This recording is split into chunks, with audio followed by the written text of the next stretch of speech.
Les torches dans la grande salle de la demeure du Jarl Brantor brûlaient de façon irrégulière, projetant sur les murs noircis de suie des ombres dansantes qui semblaient être les témoins vivants de ce qui se passait. Autour de la longue table en chêne noircie étaient assis les guerrières de la garde. Des hommes au visage tanné par le vent et aux bras marqués de cicatrices, chacun d'eux pouvant raconter l'histoire de sa bataille. Le Jartan et que Jarl Brantor était revenu du raid contre la tribu voisine quelques heures à peine auparavant. Son drakkar avait accosté au rivage sous les cris des mouettes et les exclamations joyeuses de ceux qui étaient restés à attendre dans la demeure. Les guerriers se traînaient sur la berge de l'Oursac remplie de butins pillés, menaient des prisonniers, hommes et femmes aux têtes baissées, enchaînés dans le fer. Parmi eux se distinguait un homme, jeune, mais déjà guerrier expérimenté, dont Brantor avait entendu le nom plus d'une fois. Ketil Vanglacé. Du fjord voisin dont la garde avait combattu avec fureur, mais avait perdu dans cette courte et cruelle mêlée au col étroit. Maintenant, Ketil se tenait près du mur de la grande salle, les mains liées dans le dos, mais le dos droit, le regard froid et calme. Il portait une simple tunique de lin, tachée de poussière de route. Ses cheveux couleur d'ambre sombre tombaient sur ses épaules. Et sur ses pommettes, on voyait des écorchures fraîches. Mais même dans cet état, il ne semblait pas brisé. Plutôt comme une bête tapie qui attend son heure. Ses yeux glissaient sur les visages de ceux qui étaient assis à la table, évaluant chacun, mémorisant, calculant les points faibles. Brantor était assis en bout de table, massif et confiant, comme un rocher qui pendant des siècles résiste aux assauts des vagues. Les mèches grises de sa barbe brillaient à la lumière du feu. À ses doigts étincelaient de lourdes bagues d'argent, récompense de raids fructueux. Ce n'était pas un homme cruel, mais il était pragmatique jusqu'à la moelle. Chaque décision était pesée sur la balance du profit. Qu'est-ce qui rapporterait le plus? L'or, les terres, les alliés ou la peur des ennemis? En ce moment, il regardait le prisonnier comme s'il évaluait combien celui-ci pesait en pièces de monnaie et en serments. Un des conseillers, Thorgrim à la barbe grise, fut le premier à briser le silence. Sa voix était rauque, comme si elle avait traversé trop de salles enfumées et de brumes matinales froides. Il proposa d'exiger une rançon de la tribu de Ketil, de l'or, du bétail, le droit de passage à travers leurs terres vers les riches routes commerciales. Un autre guerrier, le jeune Vigmar, au regard ardent et au poing toujours serré, s'opposa bruyamment. Selon lui, il fallait soit exécuter le prisonnier pour l'exemple, soit le réduire en esclavage et le donner à l'un des guerriers, pour montrer aux voisins que Brantor ne fait pas de cérémonie avec ses ennemis. Ketil écoutait ce débat en silence. Il comprenait parfaitement la langue du Jarl. Les dialectes des deux tribus étaient assez proches pour saisir le sens, mais il répondait délibérément uniquement dans son dialecte, faisant semblant de ne pas tout à fait saisir les nuances du discours étranger. Cela lui donnait le temps de réfléchir, d'évaluer la situation, de trouver une échappatoire. Chaque fois qu'on l'interrogeait directement, il prononçait de courtes phrases sèches, pleines de fierté et d'un léger mépris. Le Jarl fronçait les sourcils, ne comprenant pas jusqu'à quel point le prisonnier était vraiment stupide ou simplement rusé. Finalement, Brantor perdit patience. Il frappa la table de la paume de sa main et les gobelets d'hydromel tremblèrent. Sa voix retentit dans la salle, faisant taire même le bruit du vent derrière les fenêtres. Il ordonna de faire venir la traductrice, cette jeune femme qui connaissait les langues des tribus voisines et savait trouver les mots là où d'autres ne voyaient que l'incompréhension. De l'ombre, au fond de la salle, sortit Astrid Sigurdsdottir. Elle se déplaçait silencieusement, presque sans bruit, comme un chat habitué à ne pas attirer l'attention sur lui. Elle portait une simple robe de laine non teinte, serrée par une ceinture de cuir. Ses cheveux couleur de blé mûr étaient tressés en une natte soignée. À son cou pendait une fine cordelette, avec une petite amulette qui avait autrefois appartenu à sa mère. Astrid gardait la tête légèrement inclinée, mais ses yeux étaient attentifs, vivants, comme si derrière cette enveloppe modeste se cachait un esprit aiguisé, habitué à voir plus qu'on ne montre. Elle s'approcha de la table et se tint sur le côté du jarle, les mains jointes devant elle. Brantor lui expliqua brièvement l'essentiel. Il fallait transmettre au prisonnier les questions et les conditions, pour comprendre à quoi celui-ci était prêt, ce qu'il cachait, ce qu'il craignait. Astrid hocha la tête. Ses doigts tremblaient légèrement. Mais sa voix, lorsqu'elle parla, sonna ferme et assurée. Elle commença à traduire les paroles du jarle dans le dialecte de Kétil. Sa prononciation était précise, presque parfaite. Sa mère lui avait appris à écouter non seulement le sens, mais aussi la mélodie d'une langue étrangère. Astrid choisissait les mots avec précaution, s'efforçant de transmettre non seulement le contenu, mais aussi les nuances. Là où le jarle était brusque, elle n'adoucissait pas. Là où il proposait un choix, elle n'ajoutait pas de menace. C'était une danse subtile entre deux mondes, et elle savait qu'un seul mot erroné pouvait coûter la vie à quelqu'un. Kétil l'écoutait attentivement. Il remarqua comment elle ralentissait parfois, comme si elle pesait chaque expression sur des balances invisibles. Remarqua comment son regard glissait du jarle vers lui, comme pour vérifier s'il avait bien compris. Quand Brantor termina son discours, Astrid se tut, attendant la réponse du prisonnier. Kétil eut un sourire bref, sans chaleur. Il prononça une phrase dans sa langue, lentement et distinctement, pour que chaque son résonne comme un coup de marteau sur l'enclume. Ses paroles étaient mordantes, pleines de la dignité d'un homme qui ne compte pas s'humilier même face à la mort. Il dit qu'il laisserait plutôt pourrir ses os dans cette neige que de demander pitié à celui qui avait attaqué son peuple sans raison, que Brentor pouvait prendre sa vie, mais pas son honneur, et que si le jarle pensait que la peur le forcerait à trahir les siens, alors il se trompait lourdement. Astrid traduisit ces paroles honnêtement.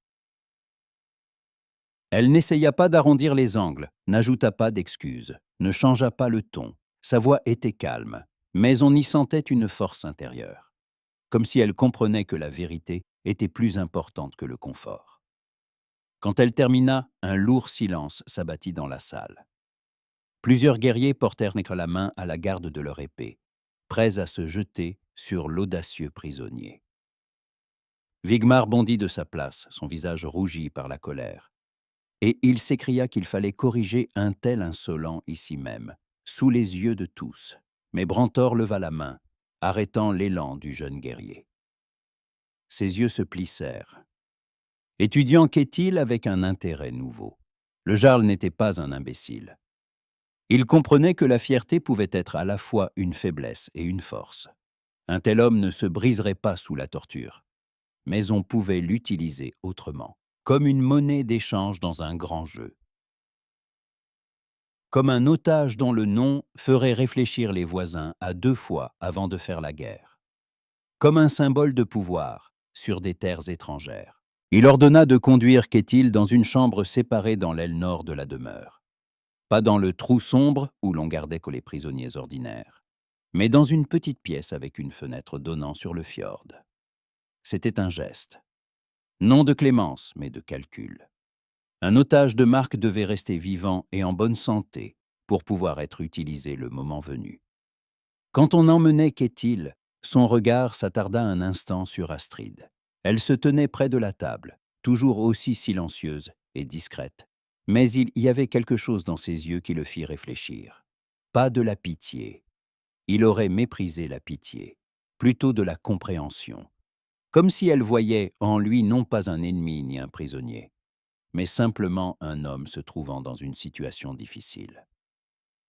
C'était étrange et inattendu. Kétil était habitué à la haine, à la peur, au respect, mais pas à un regard si calme et attentif. Quand la salle se vida et que les guerriers se dispersèrent à leur place, Brentor retint Astrid. Il lui dit qu'elle serait désormais son lien avec le prisonnier. Elle devrait apporter des nouvelles à Kétil, traduire des lettres si des messagers venaient de son peuple, surveiller qu'ils ne manigancent rien de dangereux. Astrid acquiesça sans discuter. Elle était habituée à exécuter les ordres, habituée à être utile, discrète, sans danger. Sa vie dans la demeure dépendait de la qualité avec laquelle elle s'acquittait des tâches qu'on lui confiait. Mais quand elle sortit de la salle et se dirigea vers sa petite chambre dans le coin reculé de la demeure, son cœur battait de façon irrégulière. Elle pensait au prisonnier, à son regard froid, à la façon dont il n'avait pas bronché face à la mort, à ses paroles pleines de fierté et de douleur. Elle pensait qu'elle devrait le revoir demain, apporter de la nourriture, peut-être transmettre des questions du Jarl. Et pour une raison quelconque, cette pensée ne provoquait pas de peur, mais une étrange et incompréhensible agitation. Astrid s'arrêta près de la fenêtre donnant sur le fjord. La lune était suspendue au-dessus de l'eau, éclairant la surface d'une lumière argentée. Quelque part là-bas, au-delà des montagnes, se trouvait la maison de Kétil, son peuple, sa vie qu'il ne reverrait peut-être plus jamais. Et elle. Juste une traductrice, une ombre à la cour du Jarl, une femme sans voix véritable, dont les mots appartenaient toujours à quelqu'un d'autre. Mais aujourd'hui, quand elle avait traduit sa réponse insolente sans en adoucir les angles vifs, elle avait ressenti quelque chose de nouveau, comme si pour un instant ces mots étaient devenus les siens et non ceux d'un autre, comme si elle avait fait un choix, petit, imperceptible, mais le sien. Derrière la fenêtre, le vent se renforça, apportant avec lui l'odeur de la mer et de la neige. L'hiver approchait, et avec lui, les longs mois où le fjord se fermerait de glace, coupant la demeure du monde extérieur. Astrid ne savait pas ce qu'apporteraient ces mois. Elle ne savait pas que les rencontres avec le prisonnier changeraient sa vie à jamais. Mais au plus profond d'elle-même, dans cet endroit où vivent les pressentiments silencieux, elle sentait déjà que quelque chose avait commencé. Quelque chose d'important, d'effrayant et d'inévitable, comme l'arrivée du printemps après le long hiver nordique. La chambre où l'on avait placé Kétil était petite, mais ne ressemblait pas à un cachot. Une étroite fenêtre donnait sur le fjord, et à travers elle on pouvait voir l'étendue d'eau sans fin, entourée de hautes falaises, dont les sommets se perdaient dans les nuages gris et bas. À l'intérieur se trouvait un simple lit de bois couvert de peaux de mouton, une table grossièrement assemblée et un banc près de l'âtre. Le feu dans l'âtre brûlait faiblement, juste assez pour ne pas laisser geler, mais pas assez pour créer du confort. C'était la chambre d'un otage, pas d'un invité, et chaque détail le rappelait. Les premiers jours, Astrid venait voir Kétil 2 fois par jour. Le matin, elle apportait de la nourriture, de la bouillie d'orge au miel, parfois du poisson séché ou un morceau de pain cuit dans la cuisine de Ranfrid. Le soir, des rouleaux avec des nouvelles, s'il y en avait, ou simplement de l'eau et une serviette propre.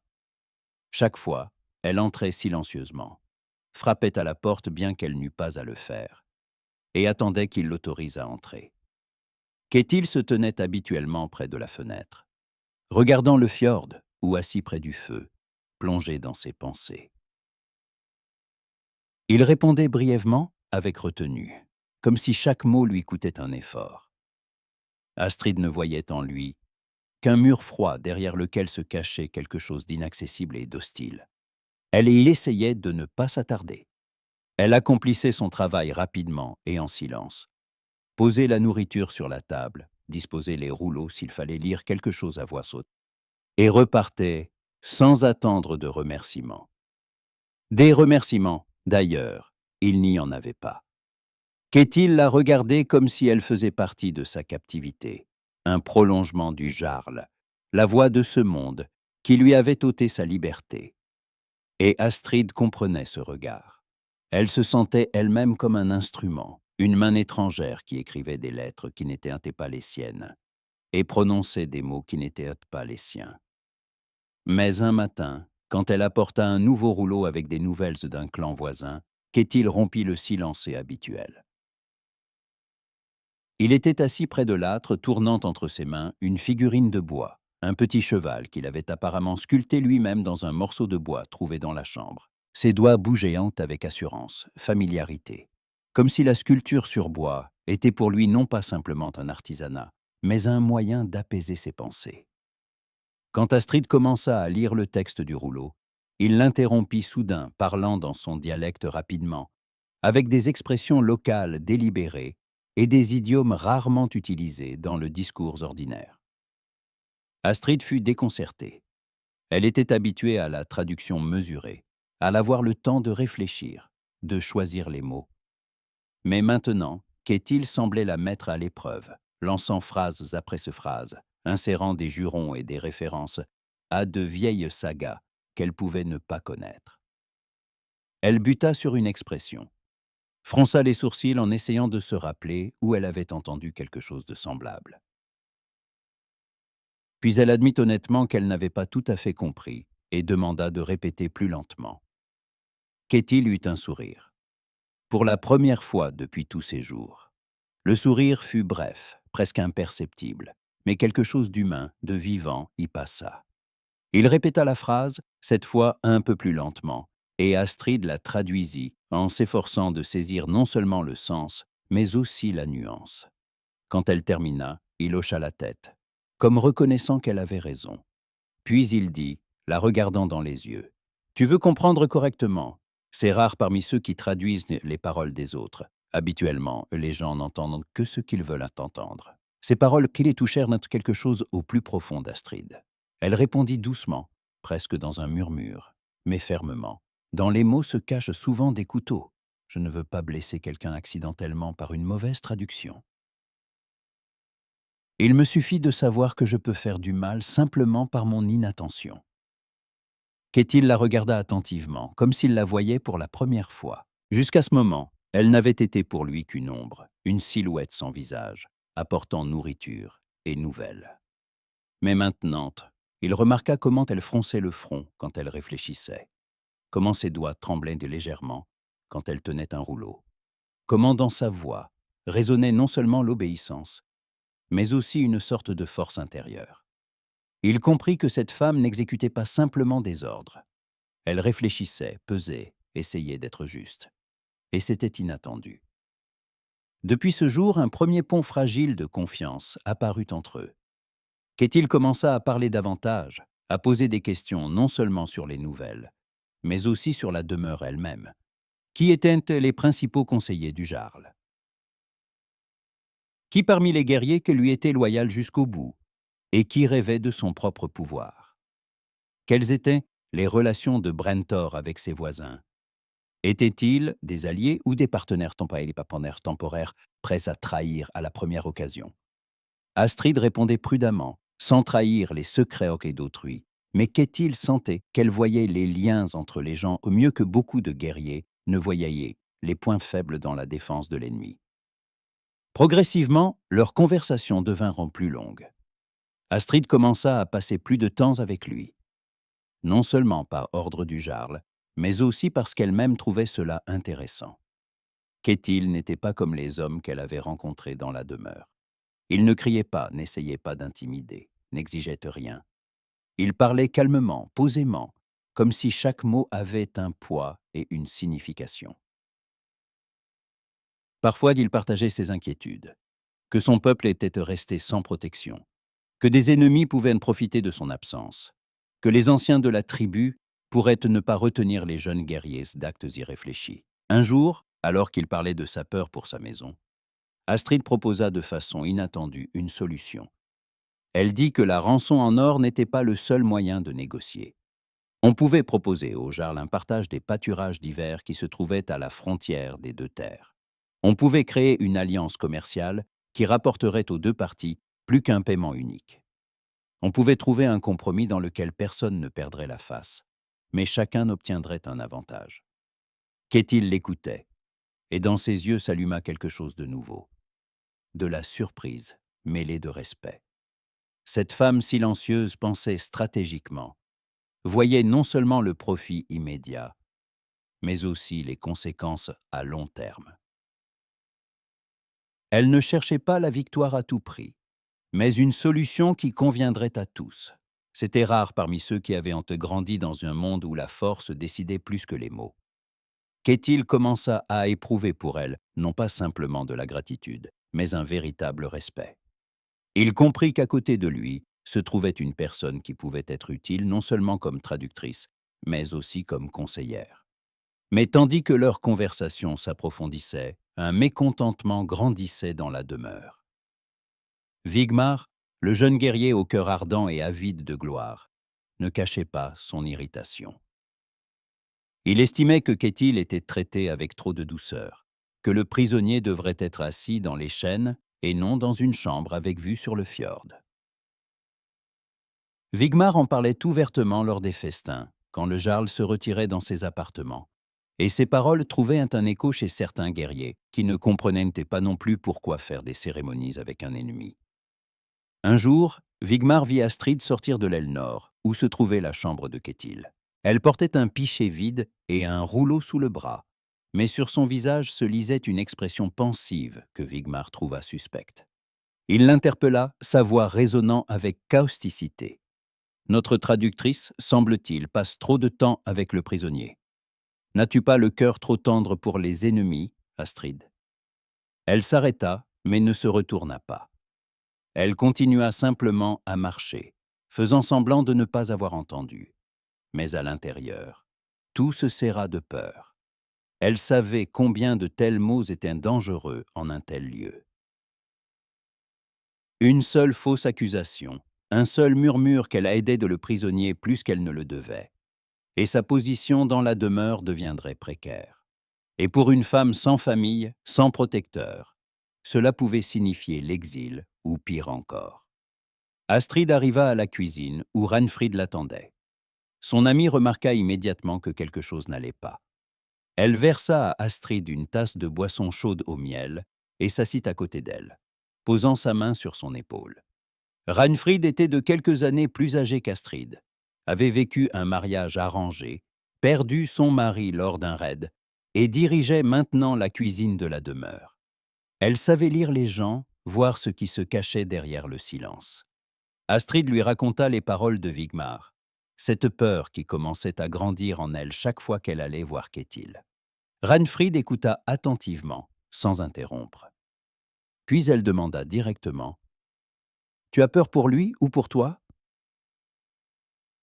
Astrid se tut, ne sachant que répondre. « Sans doute pour les deux. » Ranfrid hocha la tête, comme si c'était exactement ce qu'elle voulait entendre. « Alors sois prudente. Vigmar n'est pas qu'un bavard. Il a des partisans parmi les jeunes guerriers. Ils voient en Kétil une menace, et en toi celle qui se tient entre eux, c'est ce qu'ils veulent. » Ces paroles ne calmèrent pas Astrid, mais la rendirent plus vigilante. Elle commença à remarquer comment Vigmar et deux autres guerriers se rassemblaient dans un coin de la salle. Comment ils baissaient la voix quand elle passait près d'eux. Comment leurs regards la suivaient avec une lourde méfiance. Et l'hiver, pendant ce temps, s'installait de plus en plus fortement. Le fjord commença à se couvrir de glace, d'abord près des rives, puis de plus en plus loin vers le centre. La neige tombait presque chaque jour, enveloppant la demeure dans un silence blanc. Kétil passait de longues heures près de la fenêtre, regardant l'eau gelée. Il comprenait qu'il n'y avait plus de retour en arrière. Du moins pas avant le printemps. Même si son peuple voulait venir le chercher, la glace et la neige couperaient quand toutes les routes. Il était enfermé ici, comme un oiseau en cage, et cette compréhension pesait sur lui chaque jour plus lourdement. Astrid voyait comment son humeur changeait. Il était devenu plus silencieux, plus cassant. Parfois, il ne répondait pas à ses questions, se tournait simplement vers la fenêtre. Elle ne s'en offensait pas. Elle comprenait qu'un homme privé de liberté avait le droit d'être en colère. Mais un matin, quand elle apporta un rouleau avec de nouvelles nouvelles, il lui posa une question personnelle. Il demanda comment elle s'était retrouvée ici, dans la demeure du jarl, pourquoi elle servait ceux qui ne voyaient en elle rien d'autre que son utilité. Astrid s'assit sur le banc près de l'âtre, posant le rouleau sur ses genoux. Elle lui parla de sa mère, une femme étrangère qui était autrefois arrivée chez les hommes du Nord depuis la route commerciale de l'Est. Sa mère avait été prisonnière, Mais le père d'Astrid, simple marin, était tombé amoureux d'elle et l'avait rachetée de l'esclavage. Ils avaient vécu tranquillement, presque invisibles, à la lisière d'une autre demeure, jusqu'à ce que la maladie les emporte tous deux, quand Astrid avait 16 ans. Après leur mort, la jeune femme était restée seule, sans protection, sans terre, sans nom qui signifiait quelque chose. Le Jarl Brantor l'avait recueillie comme servante. Puis, apprenant qu'elle connaissait que les langues, en avait fait une traductrice. Kétil écoutait en silence, mais dans ses yeux se lisait la compréhension.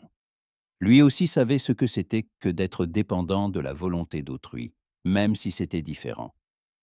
Il dit doucement, « Ta mère ne t'a pas seulement appris les langues. Elle t'a appris à voir le monde plus largement que ne le voient ceux qui sont nés ici et n'ont jamais quitté leur fjord. C'est un don rare. » Astrid sentit quelque chose de chaud se répandre en elle à ces mots. Pour la première fois, quelqu'un disait que ses origines n'étaient pas une marque, mais un don. Elle sourit, prudemment, comme si elle craignait que le sourire soit déplacé.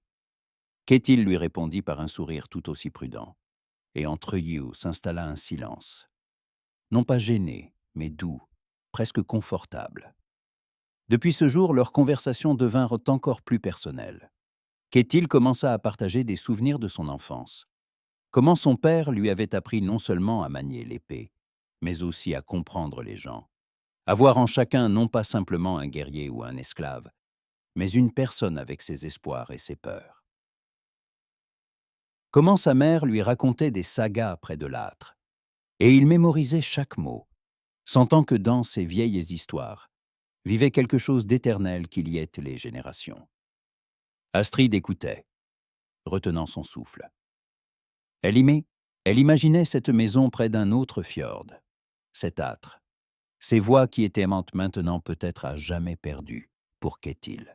Et dans son cœur grandissait quelque chose de nouveau, non pas simplement de la compassion, mais un attachement profond, presque douloureux. Elle commença à attendre ses rencontres, ses conversations, ces sourires rares qu'il lui offrait, comme si chaque sourire était un cadeau précieux.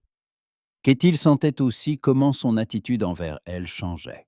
Il se surprenait à écouter, durant les sombres soirées quand le feu dans l'âtre mourait presque. Non pas tant le sens de ses paroles que sa voix elle-même, douce mais ferme, calme mais pleine de force cachée.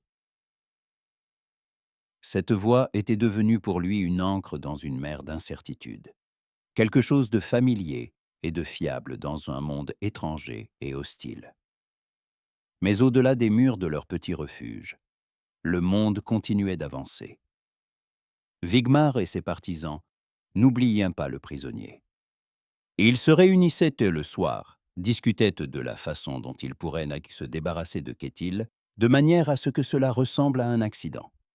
L'un proposait d'organiser un accident lors d'un entraînement, l'autre de mettre du poison dans sa nourriture et de rejeter la faute sur l'un des esclaves de cuisine. Ces conversations se tenaient à voix basse, mais dans une demeure où les murs étaient minces et les gens attentifs. Rien ne restait vraiment secret. Et Astrid, qui avait l'habitude d'être invisible, commença à saisir des bribes de ces conversations. Un jour, en passant près d'un garde-manger avec un panier de linge, elle entendit des voix familières. Vigmar et deux autres. Ils discutaient de la meilleure façon d'agir pour ne pas éveiller les soupçons du Jarl.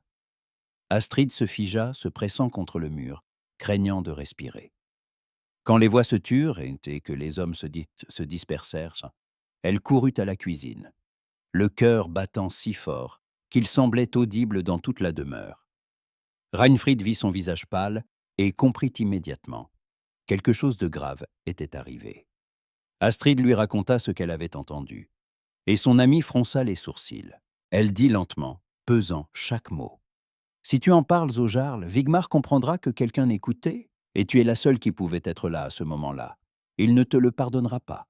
Mais si tu te tais, le prisonnier sera tué, et tu sauras que tu aurais pu l'empêcher. » Astrid était assise, la tête entre les mains, ne sachant que choisir. La peur pour elle-même luttait contre la peur pour Kétil. Elle imaginait qu'on le trouvait mort, qu'on disait que c'était un accident, que son peuple n'apprendrait jamais la vérité. Elle imaginait qu'elle n'entendrait plus jamais sa voix, ne verrait plus son rare sourire, ne sentirait plus cette étrange paix chaleureuse qui apparaissait près de lui. Et à cet instant, Astrid comprit. Elle ne pouvait plus faire semblant que cela lui était égal. Quelque chose que s'était produit entre eux durant ces semaines. Quelque chose de silencieux et discret, mais fort comme les racines d'un arbre s'enfonçant profondément dans la terre.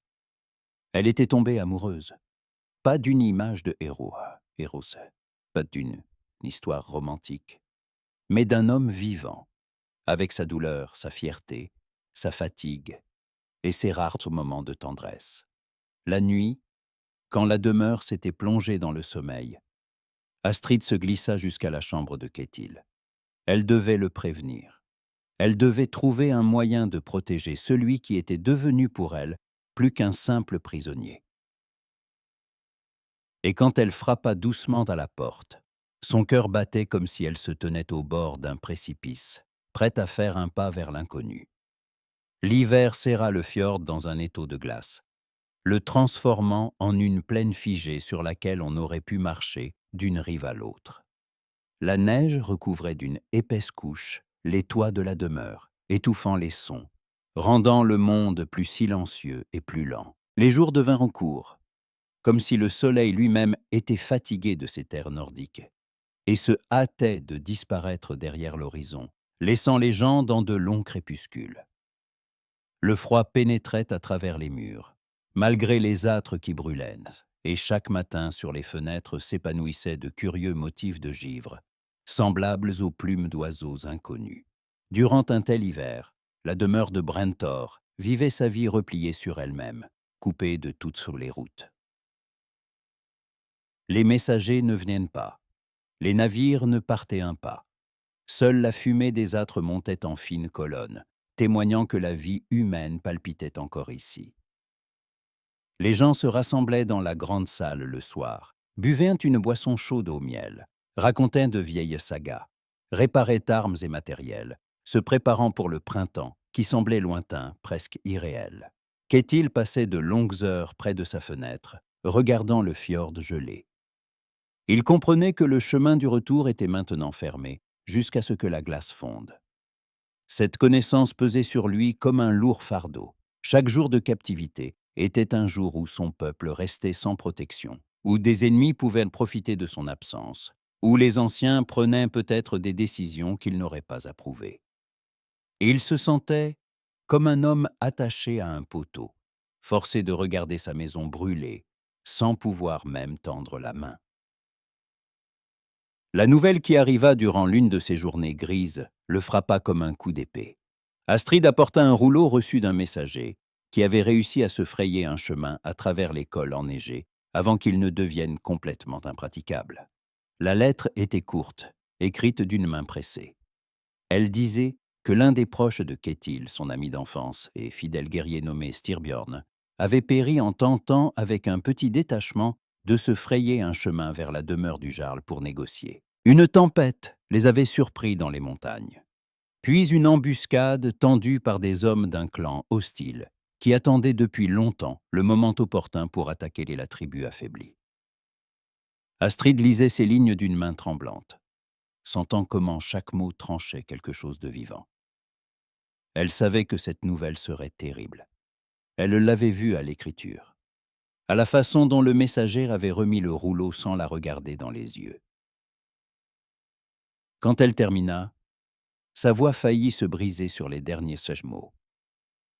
Elle leva les yeux vers Kétil et vit comment son visage était devenu de pierre, et dans ses yeux avait jailli quelque chose de sombre et de dangereux. Il resta silencieux quelques instants, puis saisit brusquement la coupe de bois posée sur la table et la lança contre le mur. La coupe se brisa avec un bruit sourd. Les éclats se dispersèrent sur le sol. Kétil se tourna vers la fenêtre. Ses épaules se tendirent, ses mains se serrèrent en poing. Il parla, sa voix basse, presque rauque de rage contenue. Je ne veux plus écouter tes paroles froides sur la mort de mes amis. Va-t'en, laisse-moi. Astrid ne bougea pas. Elle avait vu des hommes en colère. Elle était habituée à la rudesse, au fait qu'on se défoulait sur elle quand quelque chose tournait mal. Mais maintenant, elle comprenait. Ce n'était pas de la colère contre elle. C'était la douleur d'un homme qui se sentait impuissant, enfermé dans une cage pendant que son monde s'effondrait au-delà de ses limites. Elle posa doucement le rouleau sur la table et s'assit sur le banc près de l'âtre, les mains jointes sur ses genoux. Elle resta simplement assise en silence, sans prononcer un mot, lui donnant le temps d'évacuer sa rage, de se calmer, de revenir à lui-même. Kétil resta longtemps près de la fenêtre, sa respiration se régularisant progressivement. Puis il se retourna et vit qu'Astrid était toujours là. Elle n'avait pas fui, n'avait pas eu peur de son explosion, n'avait pas cherché à se justifier. Elle était simplement assise, calme comme un havre paisible dans la tempête. Quelque chose en lui trembla. Il s'approcha, s'assit sur le banc près d'elle, se couvrant le visage de ses mains. Astrid toucha prudemment son épaule, un contact léger, presque sans poids, mais qui contenait tout le soutien qu'elle pouvait donner. Kétil baissa lentement les mains et la regarda. Dans ses yeux, il n'y avait pas de pitié, seulement de la compréhension et une force tranquille. Il réalisa soudain que c'était cela, la vraie pile des forces. Pas dans les épées, pas dans les cris tonitruants, pas dans la capacité d'effrayer l'ennemi, mais dans la capacité d'être présent quand on a mal, sans rien demander en retour. En cette femme se combinaient tendresse et courage, empathie et fermeté. Et Kétil sentait son admiration pour elle grandir chaque jour. Il dit doucement, « Pardonne-moi. Pardonne-moi. Tu n'as pas mérité ma colère. Tu es la seule ici qui voit en moi non pas un prisonnier ni un ennemi, mais simplement un homme. » Astrid secoua la tête. « Tu n'as pas besoin de t'excuser pour ta douleur. La douleur a le droit d'exister. Je veux simplement que tu saches. Tu n'es pas seul dans cette douleur. » Après cela, un silence gêné s'installa entre eux, qui dura plusieurs jours. Kétil ne parlait presque plus, plongé dans ses pensées, et Astrid essayait de ne pas rester dans sa chambre plus longtemps que nécessaire, craignant d'être importune. Ranfrid, voyant son ami pâlir et maigrir, observant les changements dans son regard, dit un jour avec un sourire narquois, « Vous êtes quoi comme deux chats qui font semblant de ne pas se remarquer l'un l'autre, alors que leurs queues sont déjà emmêlées. Combien de temps allez-vous tourner autour du pot ?» Astrid rougit jusqu'à la racine des cheveux, mais ne nia pas. Ranfrid avait raison. Quelque chose changeait entre elle et Kétil. Quelque chose qu'elle craignait de nommer à voix haute, parce que ce qui est prononcé devient réel, et ce qui est réel peut être perdu. Un matin, Kétil appela Astrid lui-même.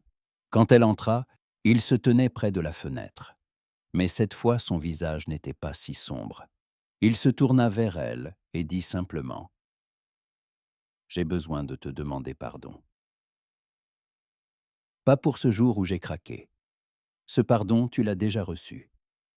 Mais pour avoir trop longtemps vu en toi seulement une traductrice, et non une personne qui a sa propre vie, ses propres inquiétudes, son propre cœur. » Ces mots étaient pour Astrid plus précieux que toutes les louanges du Jarl, plus précieux que l'or, plus précieux que la sécurité. Pour la première fois, quelqu'un reconnaissait qu'elle avait non seulement des devoirs, mais aussi le droit à ses propres sentiments. Elle sourit, prudemment, mais sincèrement, et Kétil répondit du même sourire prudent. À cet instant, un fil invisible se tendit entre eux, mince mais solide, reliant deux personnes qui commençaient à comprendre ce qu'elles représentaient l'une pour l'autre. À partir de ce moment, leurs conversations changèrent. Elles devinrent plus légères, plus douces, plus riches. Astrid racontait sa mère. Comment elle regardait le fjord avec gratitude et peur à la fois. Parce que la mer lui avait apporté, et la captivité, et une nouvelle vie, et un amour qu'elle ne cherchait pas, mais avait trouvé. Kétil partageait des souvenirs d'enfance. Comment son père lui avait appris à comprendre les gens, à regarder non seulement leurs forces, mais aussi leurs faiblesses. Parce que les faiblesses en disent souvent plus sur une personne que la force. Comment sa mère chantait de vieilles chansons, et dans sa voix vivait toute la tristesse et toute la joie de leur peuple. Il riait de petites choses, du fait qu'Astrid ajustait toujours sa plume sous le même angle avant de commencer à écrire, du fait que Kétil fronçait les sourcils chaque fois qu'il entendait le mot « patience », comme si ce mot lui causait une douleur physique. Ces petits détails amusants les rapprochaient, les rendaient plus proches, les transformant de prisonniers et traductrices en deux personnes qui s'appréciaient simplement. Astrid commença à attendre ces rencontres avec une impatience qui l'effrayait. Elle se surprenait à penser à lui la nuit, se rappelant ses rares sourires, sa voix, la façon dont il la regardait, attentivement, sérieusement, comme si elle était importante. Kétil sentait aussi comment son attitude envers elle changeait. Durant les longues soirées, quand le feu dans l'âtre mourait presque et que les ombres dansaient sur les murs, il écoutait non pas tant le sens de ses paroles que sa voix elle-même, douce, apaisante, pleine de vie. Cette voix était devenue pour lui une ancre, quelque chose qui le retenait du désespoir total. Mais tandis que leur monde se rétrécissait à cette petite chambre, au-delà de ses limites, quelque chose de dangereux mûrissait. Astrid entendait de plus en plus souvent des bribes de conversation de Wigmar et de ses partisans. Ils se réunissaient dans les coins reculés de la demeure, parlaient à voix basse, mais leurs mots étaient pleins de haine. Un jour, en passant près d'un garde-manger, Astrid entendit qu'ils discutaient d'un plan. Wigmar proposait d'organiser un accident durant un entraînement.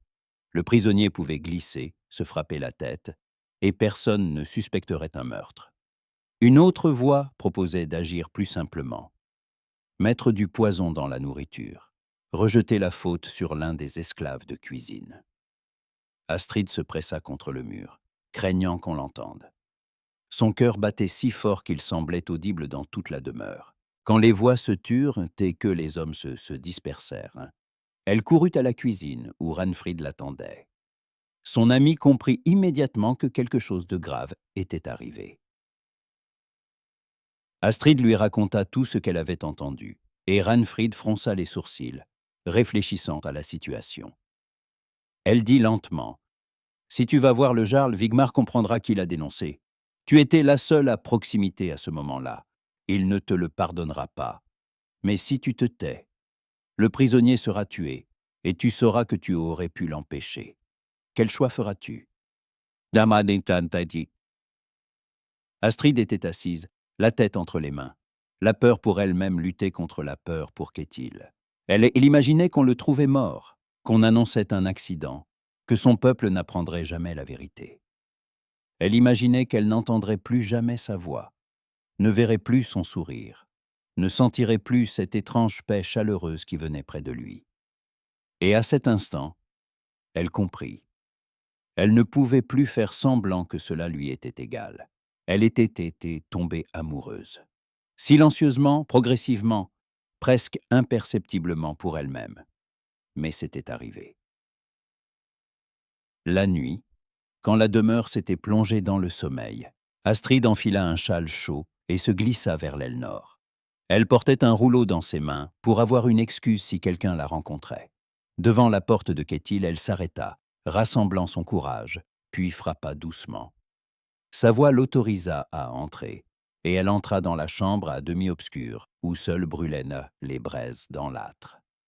Kétil était assis sur le banc. Il ne dormait manifestement pas. En la voyant, il se leva, la surprise se reflétant sur son visage. Astrid ferma la porte et s'y adossa, essayant de calmer le tremblement dans ses mains. Elle dit doucement : « Je dois te raconter quelque chose qui pourrait me coûter ma place ici, mais je ne peux pas me taire. » Elle lui raconta la conversation qu'elle avait surprise, les plans de Wigmar, le fait que la menace était réelle et proche. Ketil écoutait, son visage devenant de plus en plus dur. Quand elle termina, il demanda « Pourquoi prends-tu ce risque pour moi? Si le jarl apprend que tu m'as prévenu sans lui en parler d'abord, il pourrait considérer cela comme une trahison. Tu perdras tout. » Astrid leva les yeux vers lui. « Parce que je ne peux pas rester à l'écart et regarder qu'on te tue. Je suis fatiguée d'être simplement une traductrice qui transmet les paroles des autres et n'a pas le droit à ses propres sentiments. J'ai le droit de décider ce qui est important pour moi. Et tu es important. » Ces mots se restèrent maintenant suspendus dans l'air, lourds et honnêtes. Ketil s'approcha, son regard s'adoucit. Il prit prudemment sa main. « Alors nous agirons ensemble. Tu seras mes yeux et mes oreilles. Et j'essaierai de ne pas leur donner de raison d'agir ouvertement. Mais sache, si quelque chose arrive, je ne leur permettrai pas de te faire du mal, je le jure. » Ils commencèrent à élaborer un plan. Astrid proposa d'utiliser le fait qu'elle était invisible pour les guerriers. Tous étaient habitués à la voir avec des pichets, des rouleaux, des paniers. Elle y l'écouterait, mémoriserait, puis guiderait discrètement le jarl. Elle proposerait de tenir l'entraînement ailleurs, de changer la garde. Rappellerait que Wigmar était trop impétueux pour des décisions importantes. Brantor faisait depuis longtemps confiance à son intuition, à sa capacité de voir ce que les autres ne remarquaient pas. Ketil, de son côté, promit de se conduire avec plus de retenue, de ne pas provoquer de conflits, de leur donner moins de justification. Les semaines suivantes se transformèrent en un jeu silencieux d'ombre. Astrid devenait les oreilles hurlées de la demeure, captant chaque murmure, chaque regard. Elle venait voir le jarl avec des suggestions innocentes. Peut-être devrait-on tenir l'entraînement d'aujourd'hui près des portes ouest. Il y a plus d'espace et moins de glace. Brantor acceptait, ne soupçonnant pas que c'était précisément à l'ancien endroit que Wigmar comptait organiser un accident. Quand Wigmar insistait pour qu'on lui confie la garde du prisonnier, Astrid rappelait doucement au jarl que le jeune guerrier était aujourd'hui trop agité.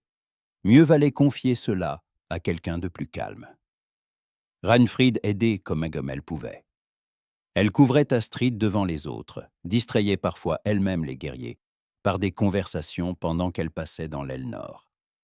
Cette solidarité féminine donnait à Astrid la force de continuer, de sentir qu'elle n'était pas seule dans ce jeu dangereux. Wigmar commença à remarquer que ses plans échouaient à chaque fois. Tantôt la garde était changée au dernier moment, tantôt le lieu d'entraînement était déplacé, tantôt la nourriture aux prisonniers était apportée par une autre servante que celle sur laquelle il comptait. Il se mettait en colère, soupçonnait que quelqu'un l'en empêchait, mais ne pouvait comprendre qui exactement.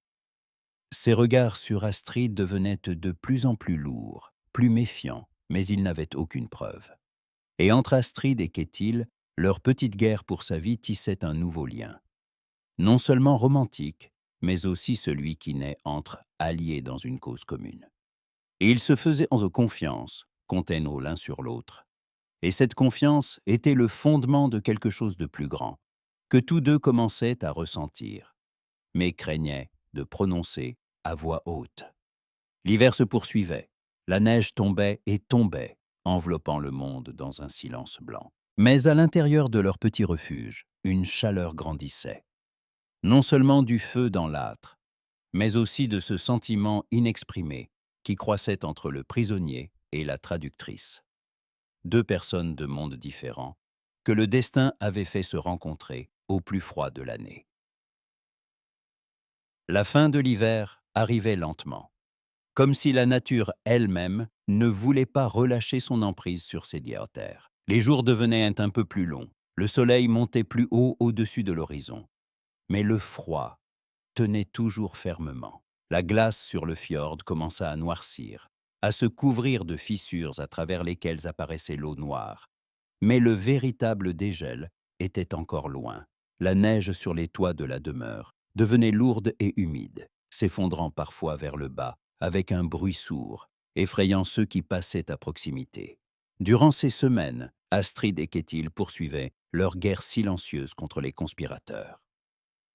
Chaque jour était une épreuve d'attention et de prudence. Astrid avait appris à se déplacer dans la demeure, comme si elle n'existait pas. Une ombre invisible avec un panier ou un rouleau, devant laquelle on passait sans y prêter attention. Écoutait les conversations près des âtres, mémorisait qui chuchotait avec qui dans les coins, qui se rendait trop souvent aux entrepôts d'armes. Sa mémoire était devenue tranchante comme une lame affûtée, chaque détail s'intégrant dans le tableau d'ensemble.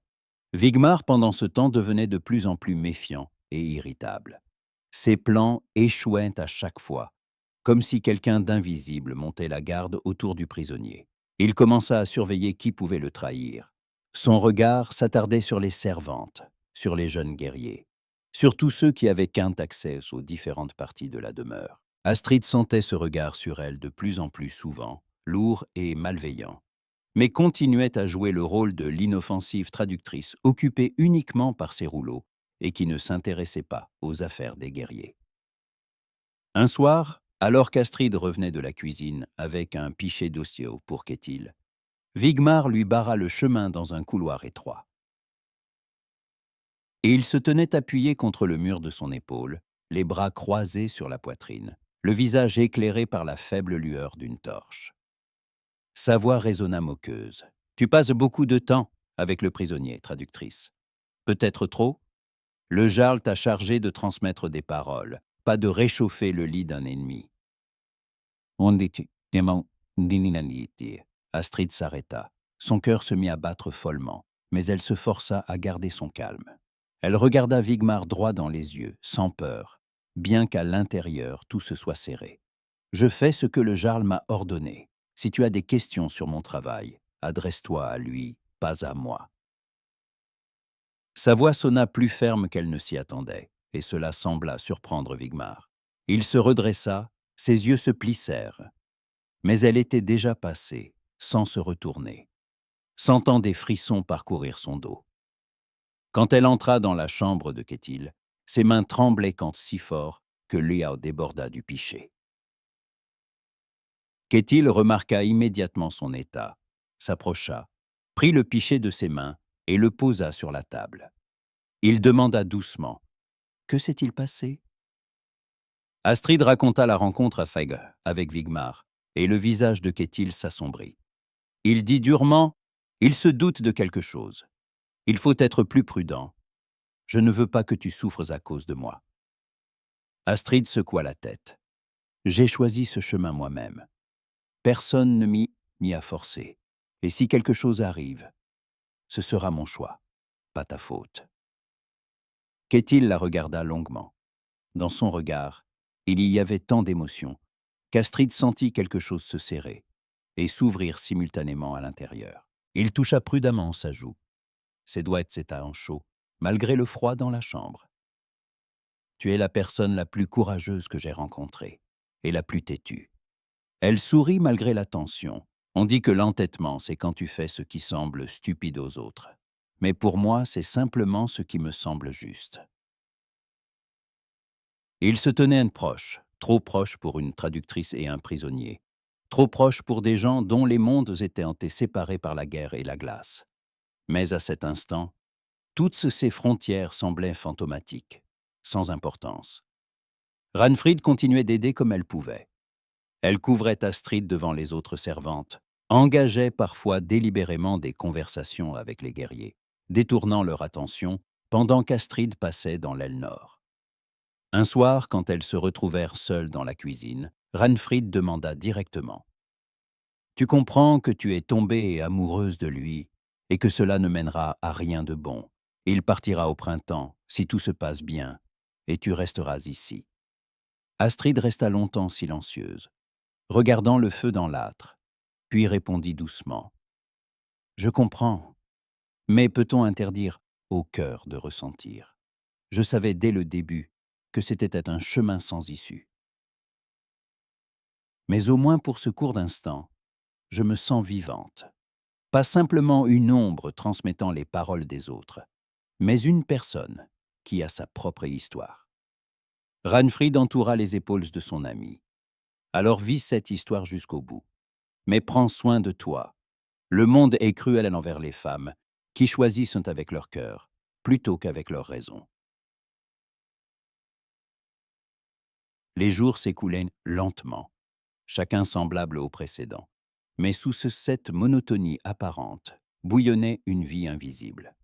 Astrid et Kétil passaient de plus en plus de temps ensemble. Leur conversation devenait plus profonde, plus intime. Ils parlaient de ses peurs.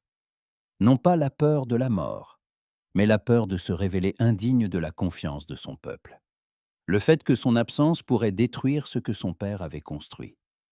Astrid écoutait, comprenant que pour un homme comme Kétil, l'impuissance était plus terrible que toute torture. Elle partageait ses inquiétudes.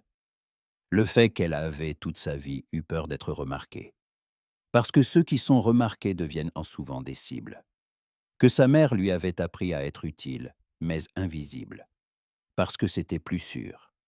Et que maintenant, pour la première fois, elle sentait qu'elle voulait être remarquée. Au moins par lui. Kétil prit sa main et dit sérieusement : « Tu es déjà remarqué, et pas seulement par moi. Le Jarl voit ta valeur, même s'il ne le dit pas à voix haute. Après mon départ, il t'écoutera davantage. Tu as changé quelque chose ici simplement en n'ayant pas eu peur de dire la vérité. »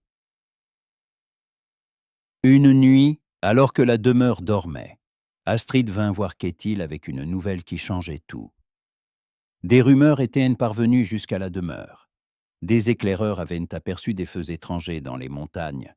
Quelqu'un avait vu sur des sentiers éloignés des traces qui pouvaient appartenir à des gens de la tribu de Kétil.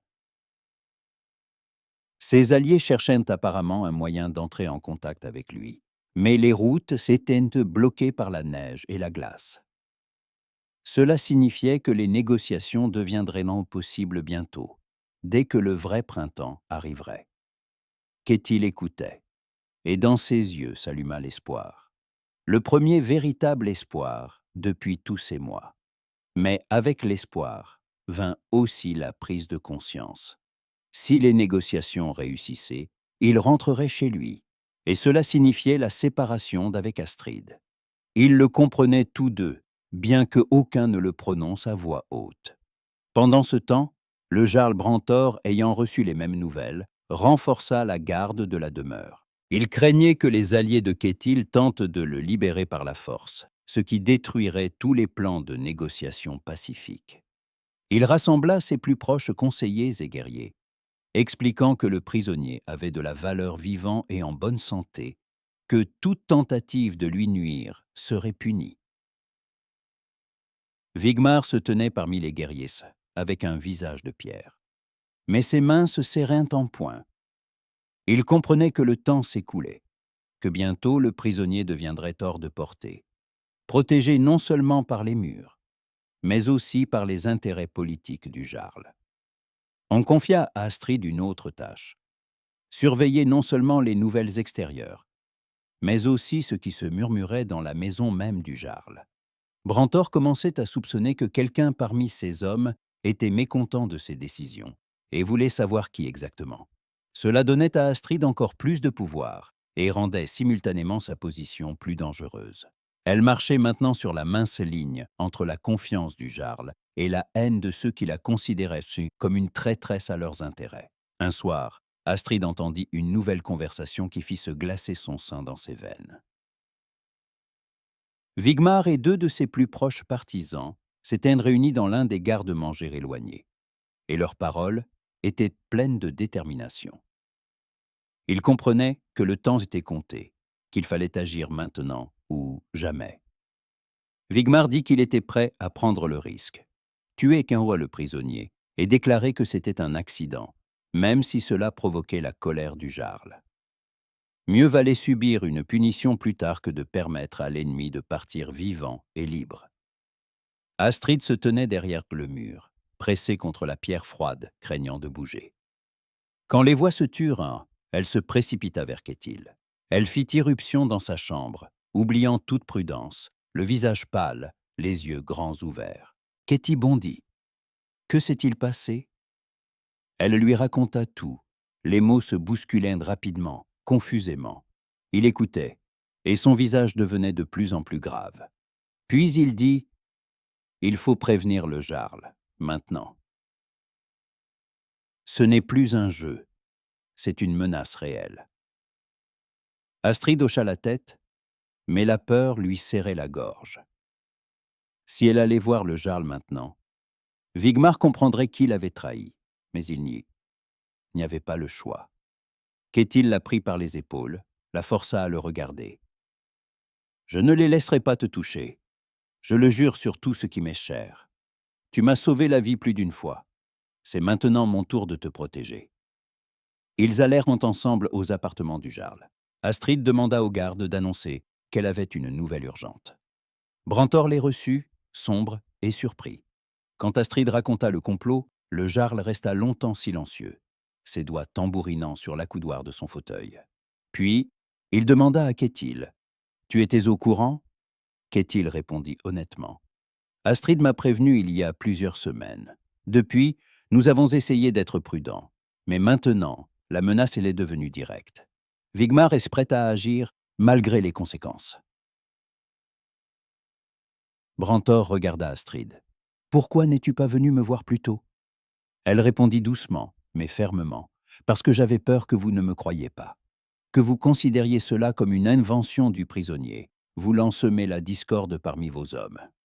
Je voulais être certaine avant d'accuser vos guerriers. » Le Jarl hocha lentement la tête. « Tu as agi sagement.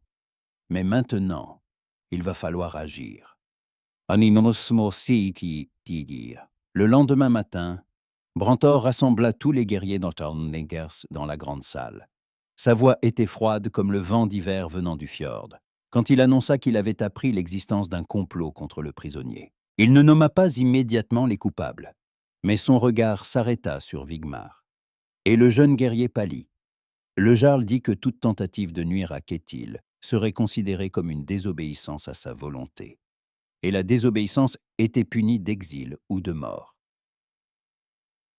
Vigmar bondit de sa place. Sa voix tremblait de colère et de peur. Qui a dénoncé? Qui a osé? Brantor leva la main, l'arrêtant. « Peu importe qui, ce qui importe, c'est que je connais la vérité. Toi et tes partisans seraient sous surveillance jusqu'à ce que le prisonnier quitte ma demeure. Si un seul cheveu tombe de sa tête, tu répondras de la tienne. » Vigmar regardait Astrid, et dans son regard, il y avait une telle haine qu'elle sentit le froid parcourir son dos. Mais Ketil se tint près d'elle. Sa présence était protection et soutien. Le Jarl remarqua ce geste, et quelque chose passa dans ses yeux. De la compréhension peut-être, ou simplement de la curiosité. Après le conseil, Astrid et Ketil retournèrent dans sa chambre. La tension des dernières heures était retombée, laissant derrière elle fatigue et soulagement. Ils étaient assis près de l'âtre, en silence, profitant simplement du fait que le danger était passé, au moins pour un temps. Ketil prit sa main. « Tu as tout risqué pour moi. Je ne sais pas comment te rendre cela. » Astrid secoua la tête. « Ce n'est pas nécessaire. Je ne l'ai pas fait pour une récompense. Je l'ai fait parce que je ne pouvais pas faire autrement. » Il l'attira plus près, l'enlaça, et elle se pressa contre lui, sentant comme son cœur battait fort. Dans cette étreinte, il n'y avait pas de passion, seulement une profonde gratitude et de la tendresse. Seulement la reconnaissance qu'ils avaient traversé ensemble quelque chose d'important et que cela les liait à jamais. Mais une nouvelle réalité les attendait. Le printemps approchait. La glace sur le fjord commençait à se briser, révélant l'eau sombre. Bientôt viendraient naître des messagers de la tribu de Ketil, avec une proposition officielle de rançon et d'alliance. Bientôt commenceraient les négociations. Et bientôt, Ketil devrait rentrer chez lui, verser ses obligations vers son peuple. Et Astrid resterait ici, dans la demeure du Jarl, avec ses rouleaux et ses traductions, avec le souvenir d'un homme qui avait changé sa vie, même s'ils ne se reverraient plus jamais. Ils le savaient tous deux, mais ne le disaient pas, à voix haute. Et ils se tenaient simplement l'un l'autre ce soir-là, sachant que le temps qui leur était accordé touchait à sa fin, et que chaque instant était maintenant précieux, comme les dernières gouttes de miel au fond d'un pichet vide. Le printemps arriva rapidement, comme si la nature elle-même était fatiguée d'attendre. La glace sur le fjord se brisait avec de grands craquements, se fendant de fissures, à travers lesquelles apparaissait l'océan sombre, presque noir. D'énormes blocs de glace flottaient ceintes vers la mer, se heurtant les uns aux autres, émettant des sons semblables aux gémissements d'anciens géants. La neige sur les montagnes commença à fondre, se transformant en torrents impétueux qui portaient l'eau de fonte vers la demeure, remplissant l'air de bruit et d'humidité. Les oiseaux revinrent des contrées chaudes. Leurs cris se répandaient au-dessus du fjord, annonçant une nouvelle vie, la renaissance du monde après un long sommeil. Dans la demeure du Jarl Brantor régnait une attente tendue. Tous savaient que les messagers de la tribu de Kétil allaient bientôt arriver avec une proposition officielle. Les guerriers aiguisaient à leurs armes, bien que tous comprennent que les négociations seraient pacifiques. Les servantes préparaient la grande salle pour un conseil important. Lavendaient les sols, accrochaient de nouvelles torches, disposaient les bancs. Ranfrid supervisait dans la cuisine la préparation du festin qui devait suivre les négociations, si tout se passait bien. Ses mains bougeaient très rapidement et avec assurance, mais son regard s'arrêtait parfois sur Astrid, qui l'aidait en silence, plongée dans ses pensées. Astrid sentait comment des émotions contradictoires luttaient en elle. D'un côté, elle voulait que les négociations réussissent, que Kétil puisse rentrer chez lui vivant et libre. C'était ce pourquoi ils avaient tous deux risqué tant durant ces mois. D'un autre côté, le succès signifiait la séparation, signifiait que l'homme qui était devenu pour elle plus qu'un prisonnier, plus qu'un ami, quitterait sa vie pour toujours. Elle essayait de se convaincre que c'était juste, que chacun devait retourner dans son monde. Mais le cœur n'écoutait pas la raison. Kétil fut transféré de sa chambre dans l'aile nord vers une pièce plus proche de la grande salle. Le jarl ordonna qu'on lui donne des vêtements convenables, pas luxueux, mais dignes. Quand Astrid le vit dans sa nouvelle cape bleu sombre, avec une agrafe d'argent sur l'épaule, les cheveux rassemblés en un nœud soigné sur la nuque, elle comprit à quel point il avait changé durant ces mois. Pas extérieurement, bien qu'il eût maigri et que son visage soit devenu plus dur, mais intérieurement. Dans son regard était apparue une nouvelle profondeur, la compréhension que le monde était qu'une humanité plus complexe qu'il ne semblait auparavant, que les ennemis pouvaient devenir amis, et que les batailles les plus importantes se déroulaient parfois non pas sur le champ de bataille, mais dans le silence des cœurs humains. Les messagers arrivèrent tôt le matin, alors que le soleil se levait à peine au-dessus des montagnes, colorant le ciel de teintes roses et dorées. Ils étaient trois, un ancien de la tribu de Kétil, un homme à la barbe grise aux yeux intelligents, et deux guerriers en guise d'escorte. Ils apportaient avec eux un coffre de présents, argent, fourrure, ambre, et un rouleau avec une proposition officielle. Brentor les accueillit avec les honneurs dus, les conduisit dans la grande salle où s'étaient déjà rassemblés ses conseillers et ses guerriers, les plus anciens. Astrid se tenait près du mur à côté du jarl, comme toujours prête à traduire. Ses mains étaient jointes devant elle, mais ses doigts tremblaient légèrement. Elle sentait les regards sur elle, ceux des guerriers, des conseillers, des messagers eux-mêmes. Tous savaient quel avait été le lien entre le jarl et le prisonnier durant tous ces mois, et beaucoup se demandaient à quel point elle pourrait être objective maintenant. Kétil entra dans la salle accompagné d'un garde, mais quand l'ancien de sa tribu le vit, celui-ci se leva de sa place et inclina la tête en signe de respect.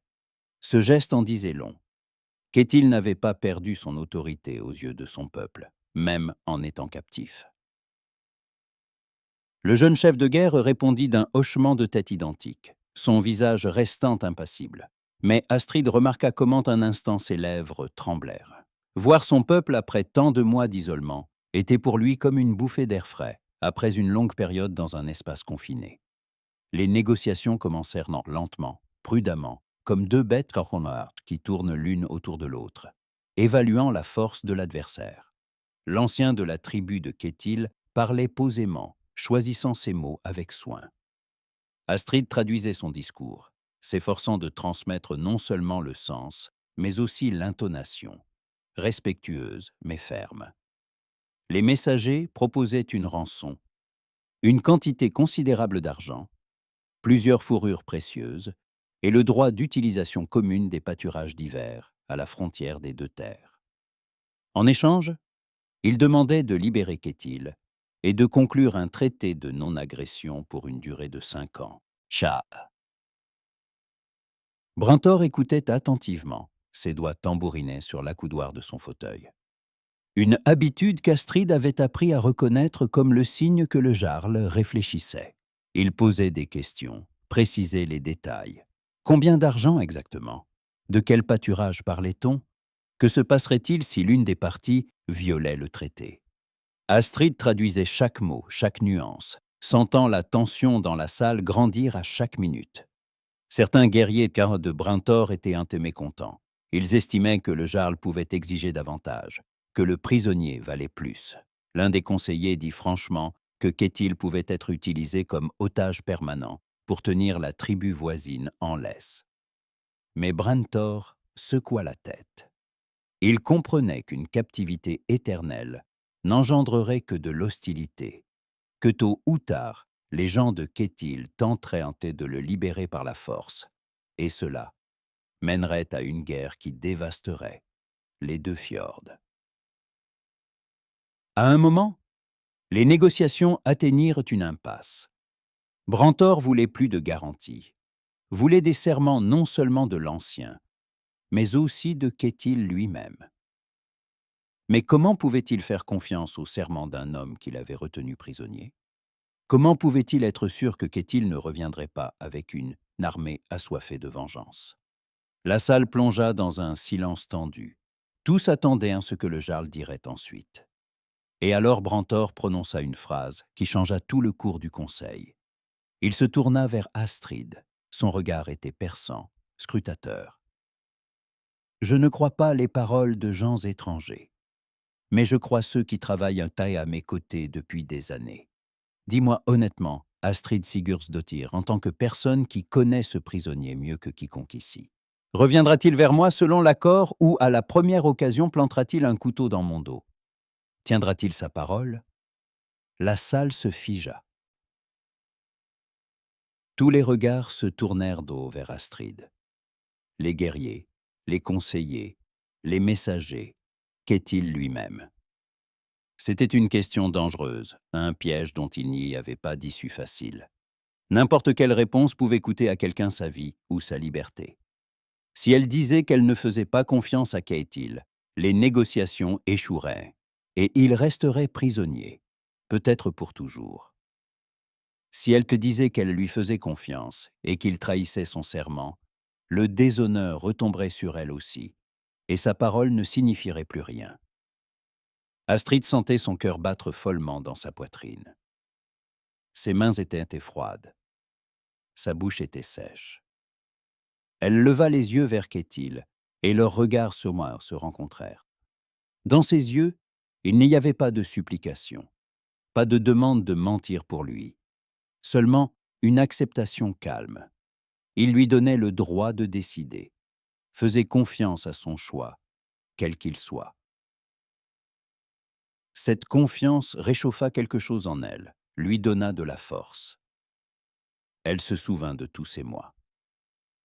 Elle se souvint comment il s'était emporté de douleur quand il avait appris la mort de son ami, mais avait ensuite présenté ses excuses, reconnaissant sa faiblesse. Elle se souvint comment il écoutait ses conseils, alors qu'il aurait pu écarter d'un revers de main les paroles d'une simple traductrice. Elle se souvint de ses récits sur comment son père lui avait appris à être juste, comment sa mère lui avait appris à se souvenir de l'honneur.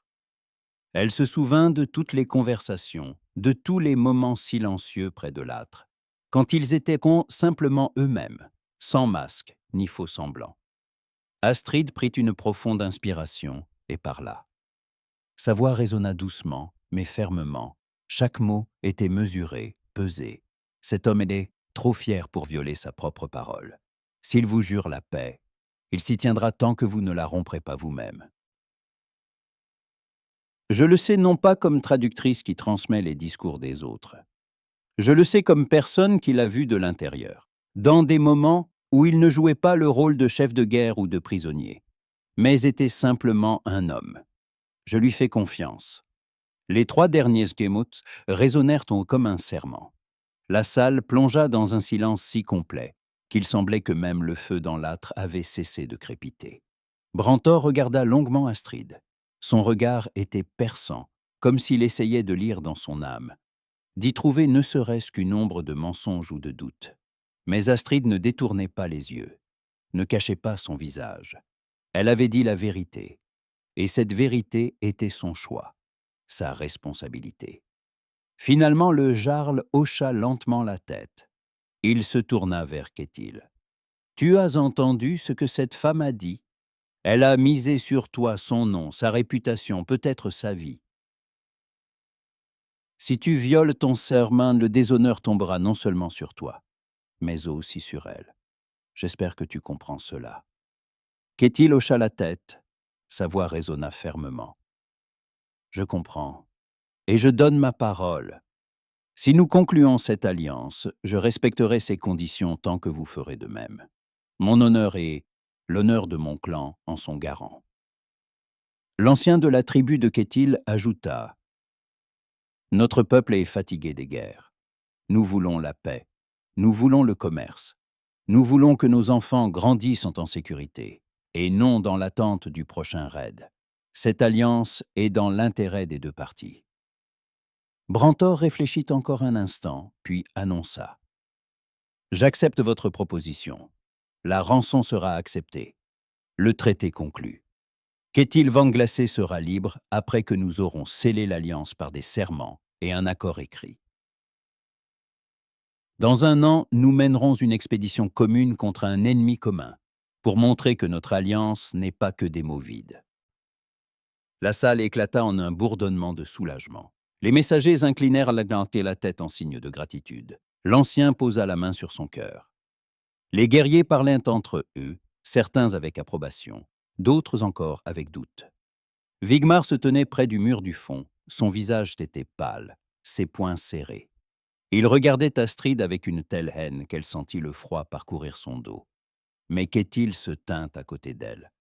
Sa présence était protection, promesse silencieuse qu'il ne permettrait à personne de lui faire du mal. Après le conseil, commença la préparation du festin officiel, durant lequel devait être prononcé le serment et signé le traité. Astrid sortit de la salle, sentant ses jambes fléchir sous la tension. Elle passa dans un couloir éloigné, s'appuya contre le mur de pierre froide, essayant de reprendre son souffle, de calmer son cœur qui battait follement. Elle l'avait fait. Elle avait dit ce qu'elle ressentait, avait tout risqué pour l'homme qu'elle aimait. Kétil la trouva là. Il s'approcha silencieusement, s'arrêta près d'elle, sans la toucher, mais sa proximité était palpable, presque physique. Il dit, sérieusement, « Tu as misé ton nom sur moi. Si je viole ma parole, le déshonneur retombera aussi sur toi. Pourquoi as-tu fait cela? Tu aurais pu dire que tu ne savais pas. Tu aurais pu esquiver la réponse. » Astrid leva les yeux vers lui, parce que je suis fatigué d'être une bouche sans opinion propre. Fatigué de traduire les destins des autres sans jamais les influencer. La vie m'a donné une chance de non seulement transmettre les paroles des autres, mais aussi de dire moi-même en quoi je crois et ce que je ressens. Les derniers mots résonnèrent doucement, presque dans un murmure, mais ils contenaient toute la vérité de son cœur. Kétil fit un pas plus près. Sa main toucha prudemment sa joue, écartant une mèche de cheveux rebelles. Je n'oublierai jamais cela. Jamais. Tu m'as donné plus que la liberté. Tu m'as donné la foi qu'il existe dans ce monde des gens qui choisissent l'honnêteté, même quand c'est dangereux. Entre eux s'installa un lourd silence, plein de non-dits. Astrid comprenait que le temps qui leur était accordé touchait à sa fin.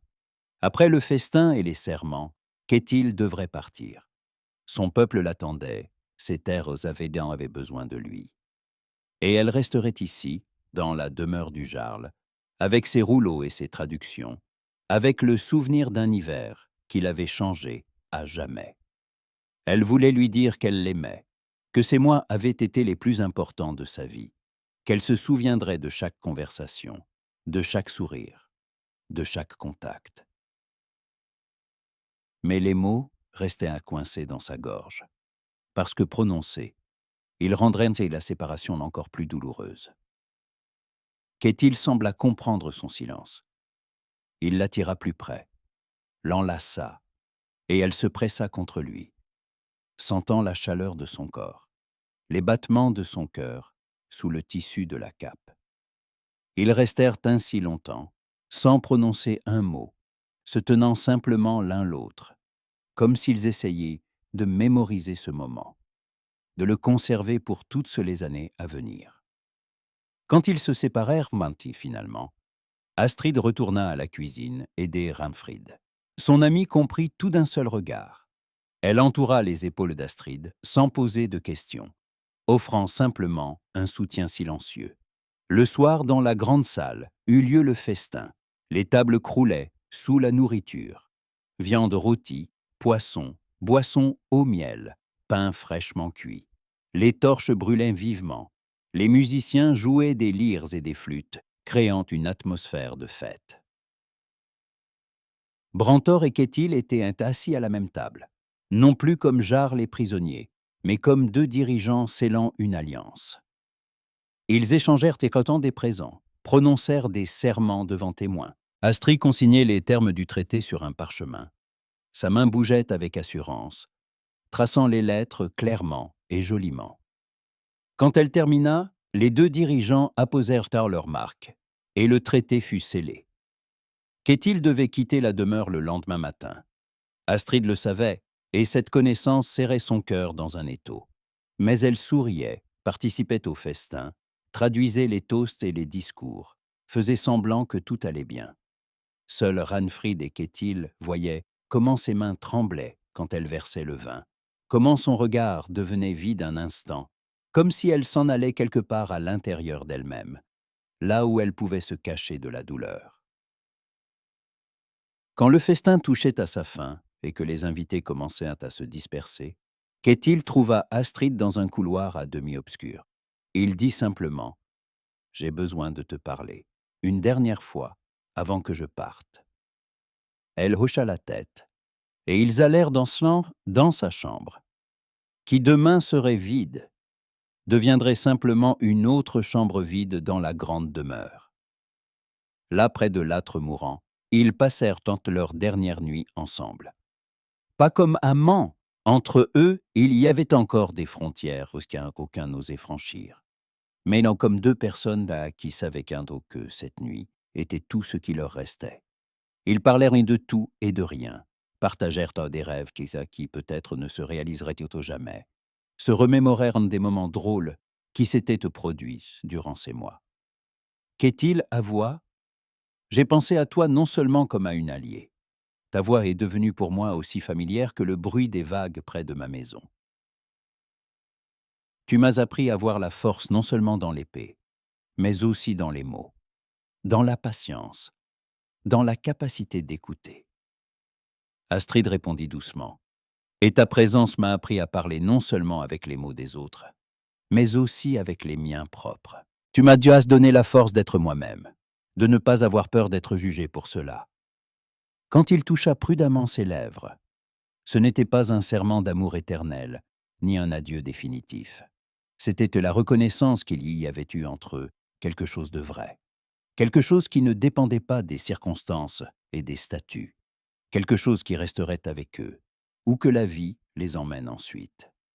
Le matin fut clair, comme seuls peuvent l'être les jours de printemps dans le nord.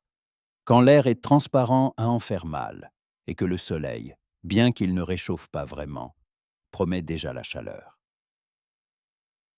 Le fjord scintillait sous ses rayons, libéré des derniers blocs de glace. L'eau était sombre et calme, reflétant le ciel et les montagnes. comme un immense miroir dans lequel l'éternité s'était figée. Le drakkar de la tribu de Kétil se tenait au quai. Sa tête de dragon sculptée regardait la mer, comme si elle était déjà impatiente de prendre la route. Les guerriers chargeaient les derniers sacs de provisions, vérifiaient les quais et les rames, tendaient la voile. L'ancien et les 2 accompagnateurs étaient déjà assis à leur place, attendant patiemment que leur chef de guerre monte à bord.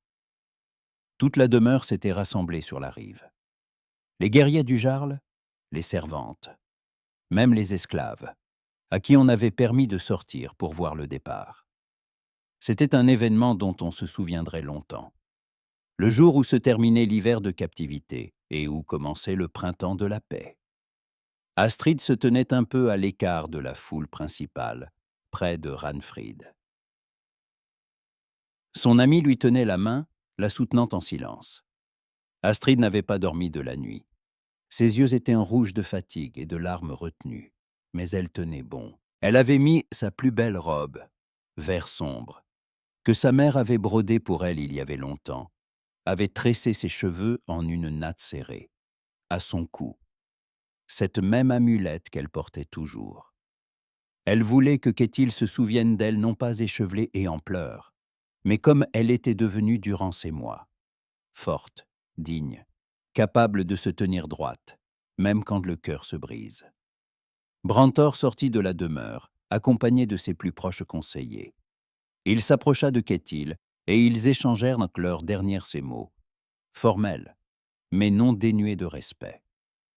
Le Jarl dit « J'espère que cette alliance apportera à nos peuples une longue paix.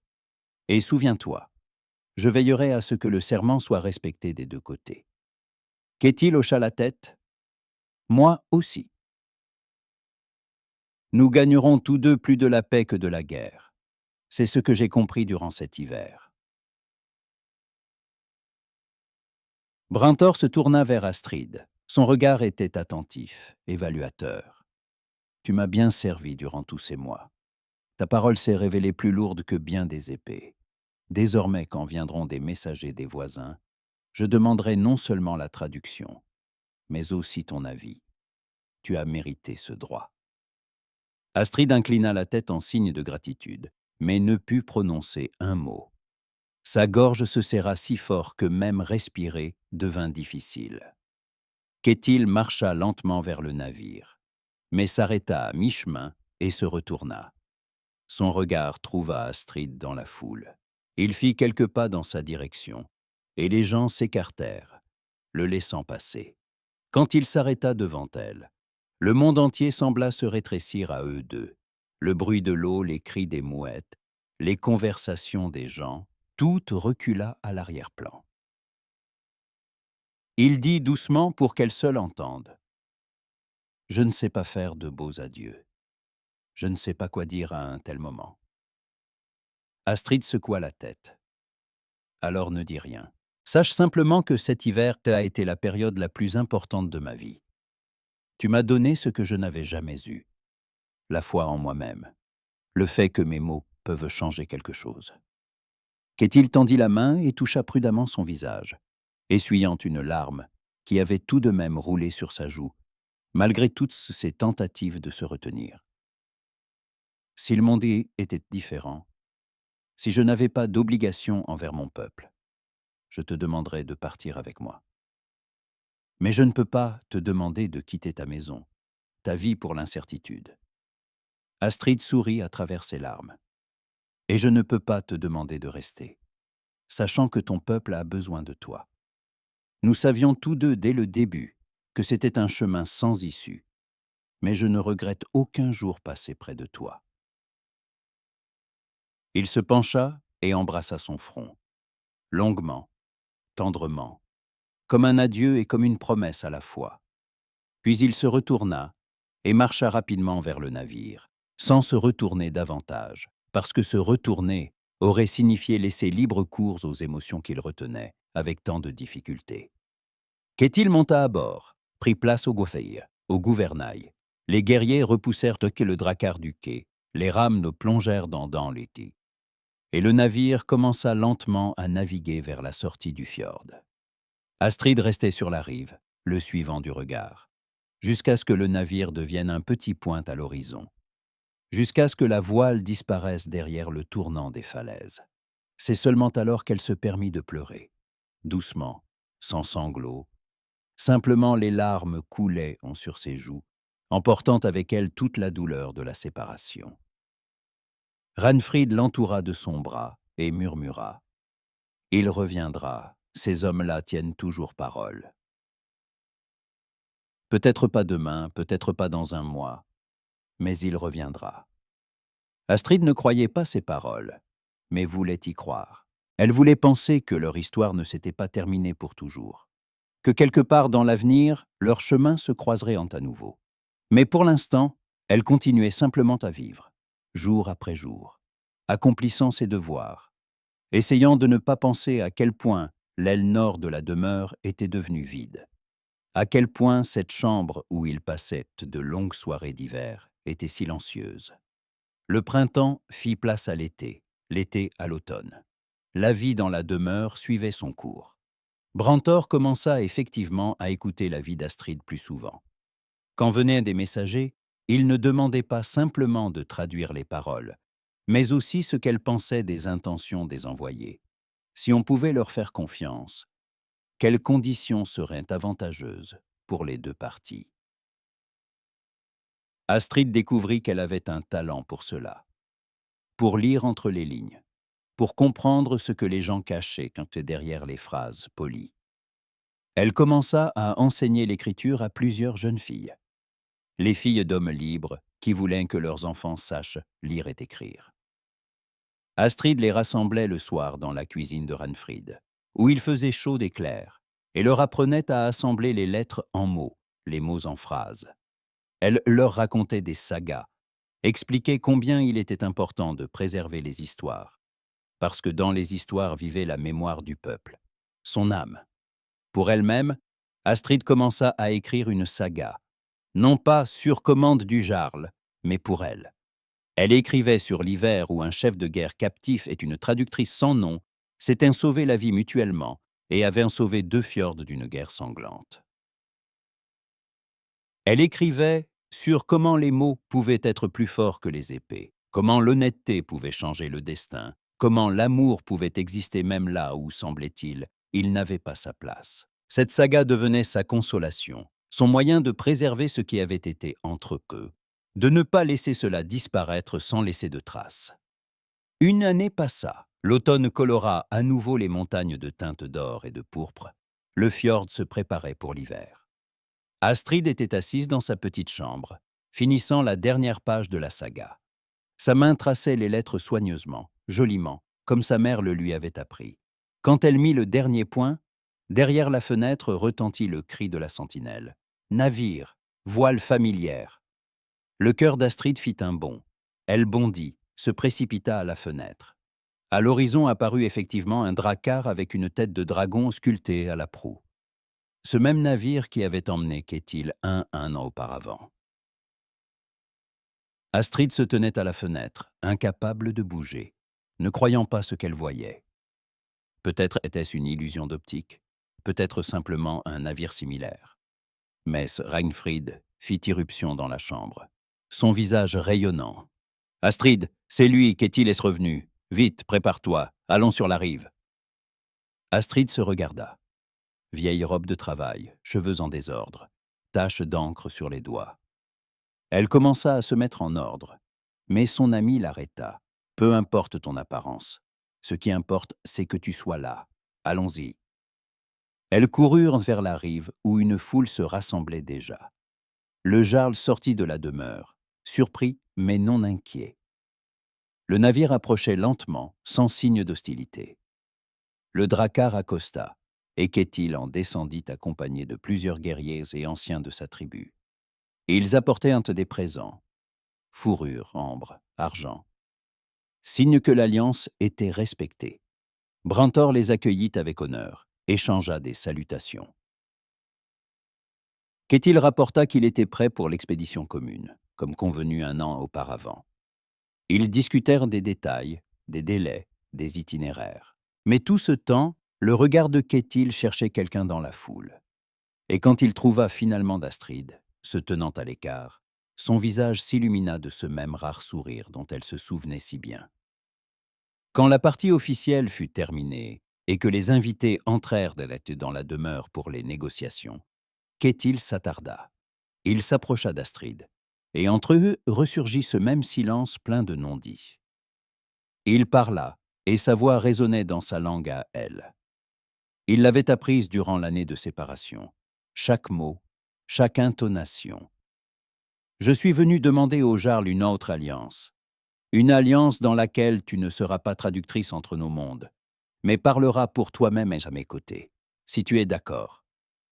Astrid le regardait, ne croyant pas que cela se produisait réellement. Il avait traversé la mer, vécu une année d'attente, appris sa langue, était revenu non pas simplement comme allié, mais comme un homme qui se souvenait et n'avait pas oublié.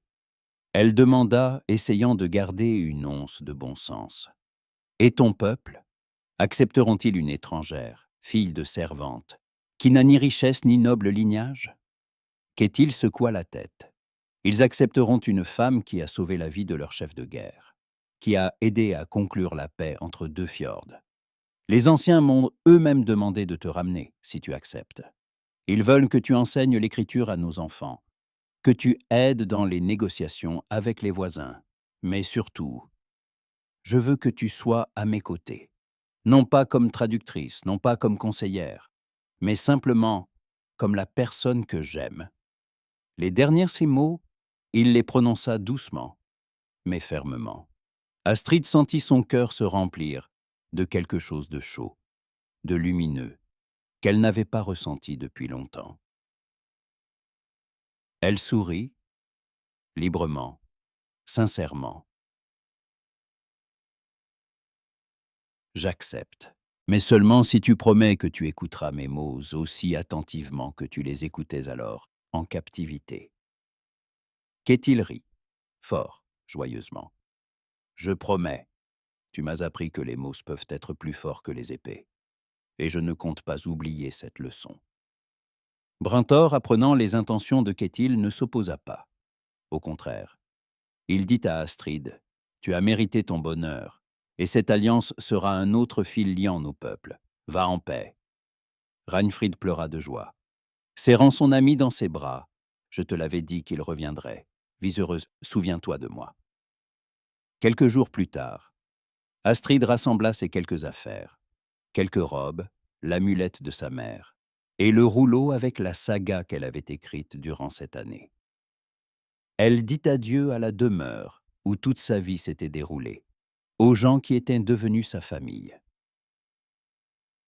Quand elle montait sur le drakkar, la main de Ketil la tenait fermement, l'empêchant de trébucher. Le navire s'éloigna de la rive sous les cris des mouettes et les gestes d'adieu. Astrid se tenait à la proue, regardant comment la demeure de Brintor s'éloignait, comment le fjord devenait de plus en plus petit.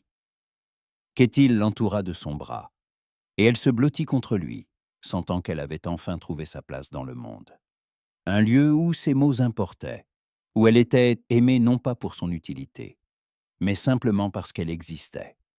Parfois, la plus grande force ne réside ni dans l'épée, ni dans la voix forte, mais dans la capacité de trouver les mots justes au bon moment.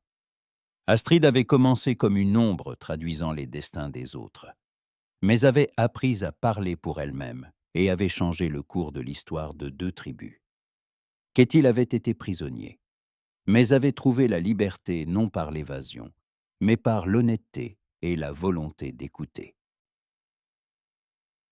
Leur saga hivernale prouve une vérité simple mais profonde.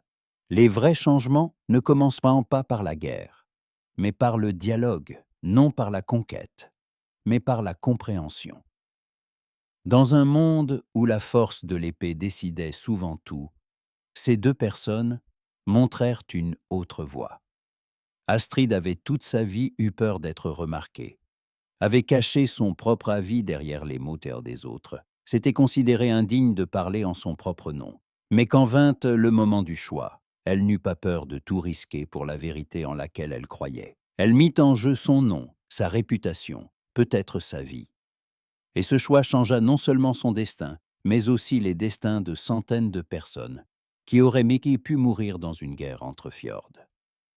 Ketil, fier guerrier et dirigeant, apprit que la vraie force n'est pas de ne jamais montrer de faiblesse, mais de reconnaître ses erreurs, de demander pardon, d'écouter les conseils de ceux qui sont plus bas en position.